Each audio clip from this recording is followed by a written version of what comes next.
Welcome to Friday night's video in our second master series. I do believe this is 79th video in our second master series, the 28th video in our basic processors, and the 15th video on reverb and convolution.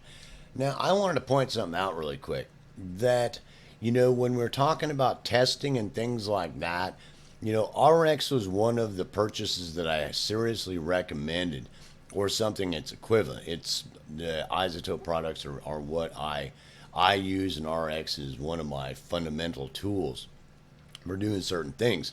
Now, when we talked about, getting a good capture and cleaning things up well, especially for reverberations, we talked about when we were testing, looking at the difference, looking at the raw file, looking at like 5% on it, and then the difference of that, using, a phase inversion tool.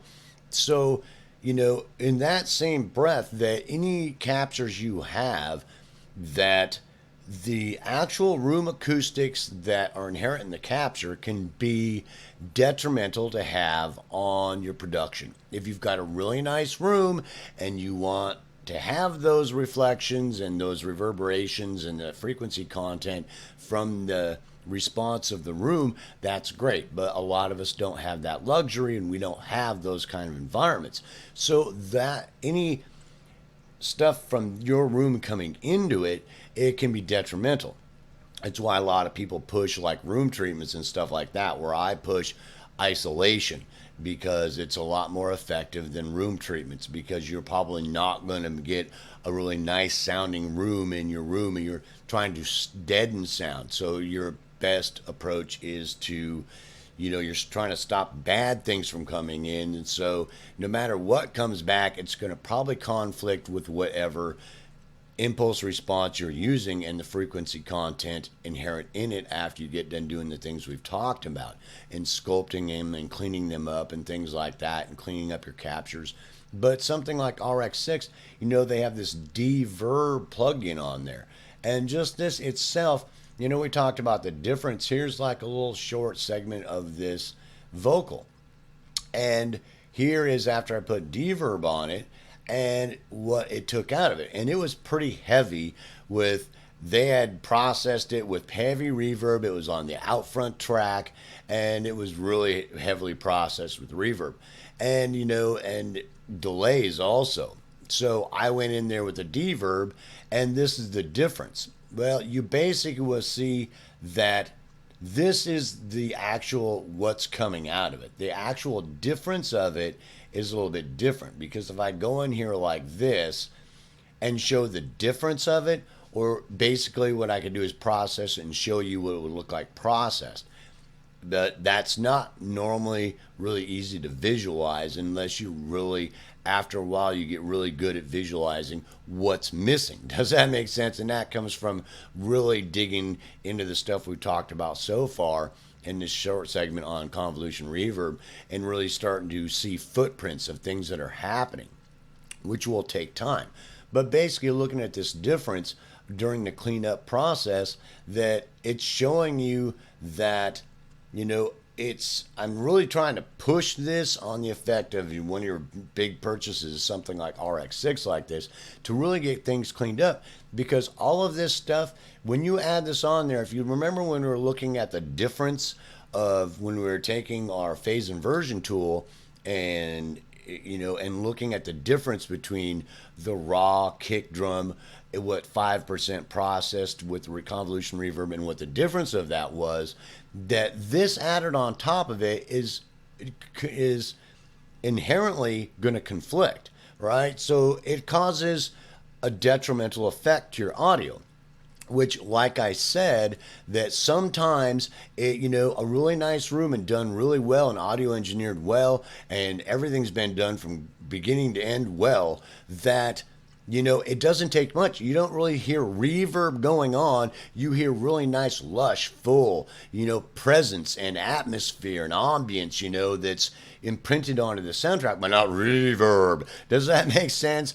And, lesser degrees to more hyper clean things that you're doing, and a little bit more to things that aren't quite so hyper clean. But even though that there's a difference there, it's usually not major unless you're really going for a reverb effect here and there or on some for some certain application. But this is the difference, and this you've seen the difference when we were looking at the difference effect using the phase inversion tool. While I'm cleaning this out here, this is going to convolve with the revert impulse that we were looking at, that difference.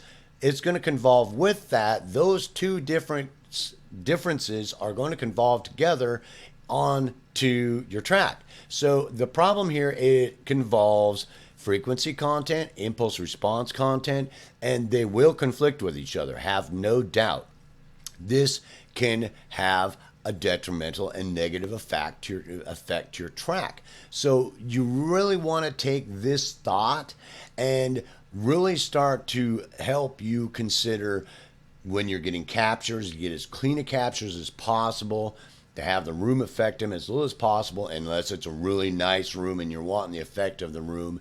And you know, all your filtering and stuff like that, and something like RX6 to clean, or RX to clean things up using something like De-Verb nowadays is great, because it just empowers you more to have more control of your atmosphere, to help keep things clean, so that when you're applying your convolution reverb, that it's giving you that lushness, that presence, that fullness, that atmosphere, that ambience, without adding, convolving more crap into your track that multiplies as that effect is happening across multiple tracks. It's like a little bit of saturation or distortion or noise on one track, and if it's on all the tracks, it starts to multiply. It'll have the same effect.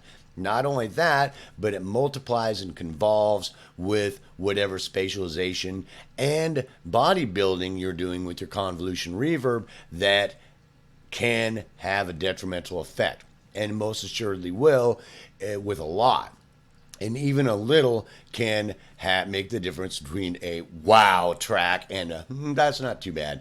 Does that make sense? And I know that sounds funny, but if you're really trying to get that next level master audio engineer, it's something you really need to take care into consideration, getting to that next level and using your convolution reverb and taking your atmosphere into that kind of in-depth perspective to make your things sound like you are that next level master audio engineer. And this is something you really need to take into consideration and think about at all phases, especially when capturing and recording, and when you're doing your editing, when you're doing your processing and filtering, when you're cleaning things up, to take that into consideration to really help you become that next level master audio engineer. So peace, hope, love. I want to throw this in at the end of our testing segment, and I will see you in the next